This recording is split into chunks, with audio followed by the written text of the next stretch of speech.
ম্যাকিয়াভেলির লেখা the Prince বইটিতে কি এমন ছিল যে তৎকালীন যুগে এই বইটি ছাপাতে রীতিমতো ভয় পেতে হতো প্রকাশকদের?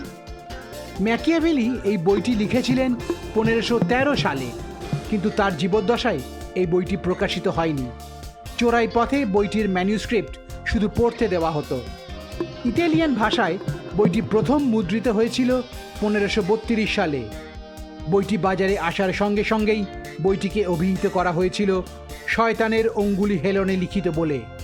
বইটির এতটাই দুর্নাম ছিল যে পুরো 1500 শতক আর 1600 শতকের প্রথম ভাগ পর্যন্ত ইংল্যান্ডে বইটি নিষিদ্ধ ছিল।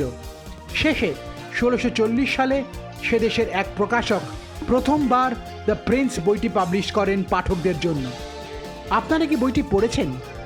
যারা পড়েছেন তাদের জন্য বলছি, বইটি পড়ে আপনাদের কি মনে হয়েছে কমেন্টে জানান। ব্যুরো রিপোর্ট, নিম্বু পানি।